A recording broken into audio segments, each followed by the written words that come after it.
Yo, what's up? We are from Team 1 dari 11 MIPA 3. Di sini kami akan menjelaskan tentang struktur dari otot rangka dan sifat kerja otot. Sebelum memulai, izinkan saya untuk memperkenalkan anggota dari kelompok ini. Yang pertama yaitu Agnes Putri Winardi, absen 1. Yang kedua yaitu Cynthia Viral Adini, absen 10.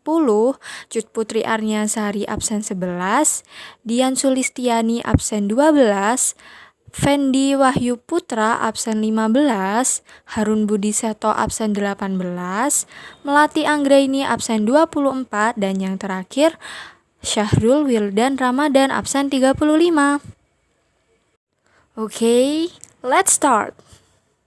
Sifat kerja otot manusia. Adapun sifat kerja otot pada manusia terbagi menjadi dua, yaitu antagonis dan sinergis. Pertama-tama, otot sinergis. Otot sinergis adalah kerja otot yang kontraksinya menimbulkan gerak searah. Contohnya, pronator teres dan pronator quadratus. Otot sinergis, otot yang bekerja berpasangan untuk mendorong terjadinya gerakan yang sifatnya tidak berlawanan. Contohnya, otot bisep dan otot tulang lengan bawah. Yang kedua adalah sifat kerja otot antagonis.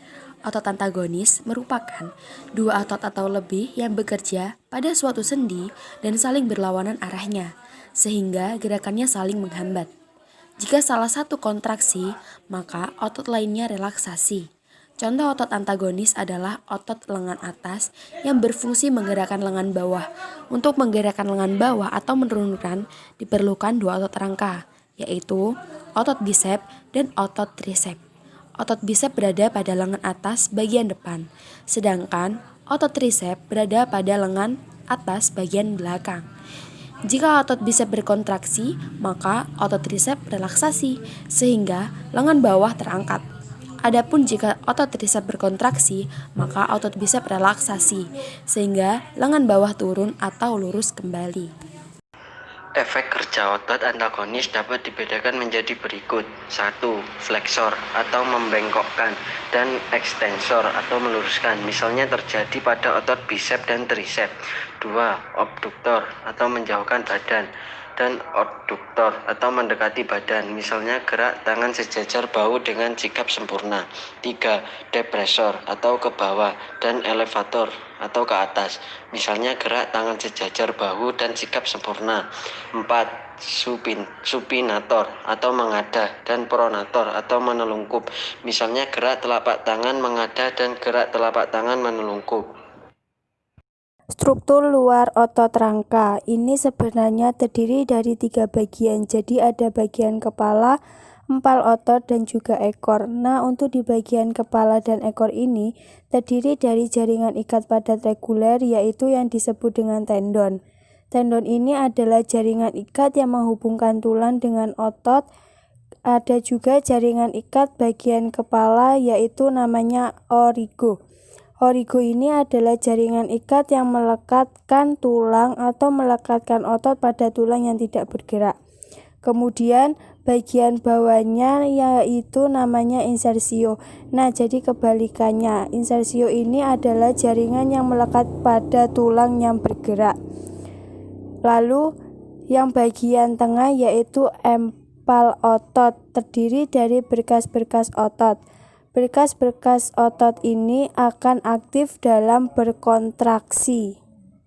Nah, kalau bagian empal kita potong, kita bisa melihat bahwa di dalamnya atau secara keseluruhan dari jaringan otot rangka ditutupi oleh jaringan ikat yang bernama epimisium.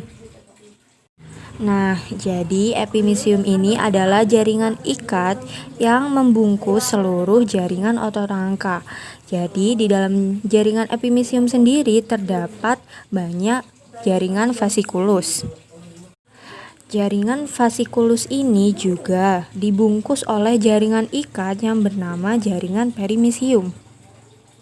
Dan di dalam vasikulus ini terdapat banyak sel otot. Nah, tiap jaringan otot ini sendiri dibungkus oleh jaringan ikat yang bernama jaringan endomisium. Jadi, endomysium ini adalah jaringan ikat yang membungkus satuan dari sel otot sendiri. Nah, kemudian di bawah lapisan endomysium itu sendiri terdapat jaringan, yaitu jaringan sarkolema. Nah, sarkolema sendiri adalah jaringan membran sel otot. Nah, di dalam sarkolema ini terdapat miofibril yang mengatur kontraksi otot. Struktur miofibril yaitu berfungsi agar otak kita dapat berkontraksi. Dalam satu miofibril yang panjang ini terdiri dari rangkaian protein filamen yang biasa disebut dengan miofilamen. Nah, di dalam otot ini miofilamen ada dua jenis, yaitu miofilamen tipis atau aktin dan miofilamen tebal atau miosin. Untuk yang tipis terdiri dari protein aktif. Nah, bagian-bagiannya ada nih. Yang pertama yaitu troponin. Lalu, yang seperti benang ini namanya tropomiosin. Lalu, yang bagian bulat-bulat gelap namanya sisi aktif. Nah, troponin berfungsi untuk mengangkat kalsium. Sedangkan tropomiosin adalah berfungsi untuk menutupi sisi aktif yang ada di aktin.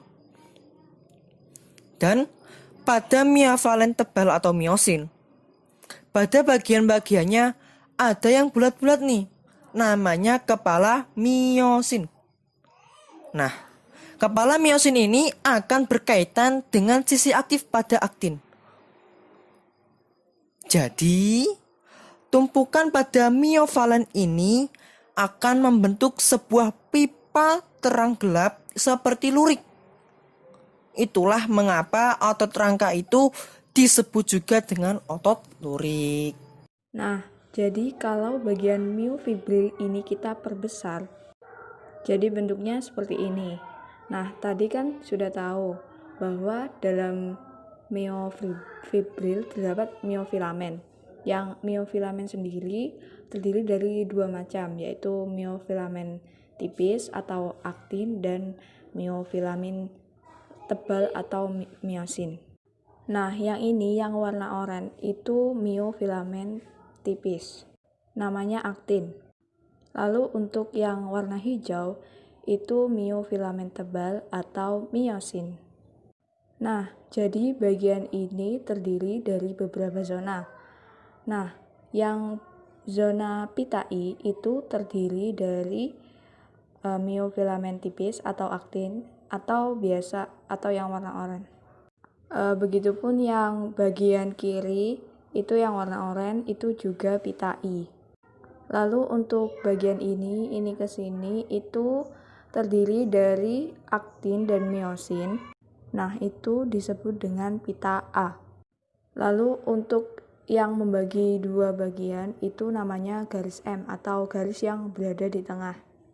Itu namanya garis M. Nah, untuk bagian yang terdiri dari miosin saja itu disebut pita H. Nah, untuk yang warna ungu yang ada di kanan dan kiri itu namanya garis Z. Nah, ini keterangannya. Yang pertama yaitu pita A atau berasal dari kata anisotrop yang artinya gelap. Kenapa gelap? Karena bagian tersebut terdiri dari aktin dan miosin, sehingga mereka itu tumpang tindih. Karena tumpang tindih, sehingga ketika mereka dilihat dari jauh, mereka akan tampak gelap.